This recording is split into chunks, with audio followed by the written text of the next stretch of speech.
And so I was like, grandmother, we don't even have money to pay. She's like, you don't worry about that. So she went and spoke to the teachers and like, hey, let this guy be in school. If he's not in school, something bad might happen to him. And so they were like, okay. She said, I'm going to bring you money. And she didn't even have any job. But she was a woman of faith and she believed that, you know what, something is going to happen. God is going to come through.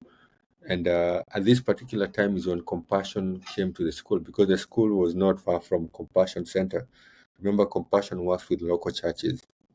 So the church and the school were not far from each other.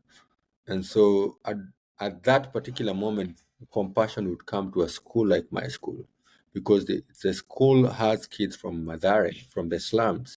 And so these are kids who definitely want to be in school, but most of them have difficulties because of school tuition fee. And so they came to my school and they were looking for students who are in school. They want to be in school, but then they are struggling with tuition fee and those things. So they selected me as one of. So they selected a number of us. So it's like more of like, okay, we're going to interview these children and find out who is the poorest among them all. That's one of the time you're like, I hope I'm the poorest. I hope we're poorer than these other guys. Because Oh, at this particular moment, being extremely poor, or rather poorer than the other guys, it's an advantage because you get into the program. Remember, mm, Compassion cannot take care of everybody.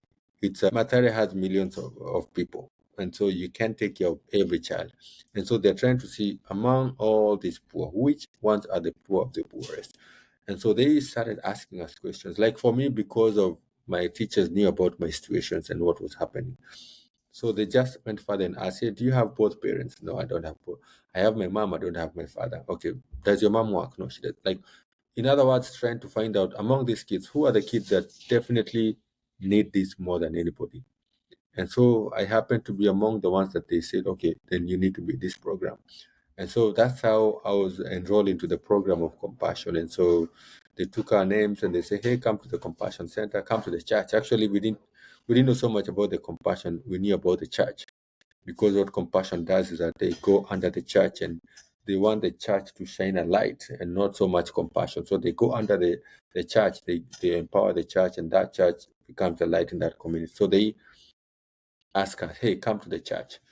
So we went to the church, and lo and behold, there's a lot of food, which was exciting. There was a lot of playing time. Like, for a moment, you feel as though you're a child and you can mm. do normal child things. Just don't have to worry about feeding other people. Just play, go eat.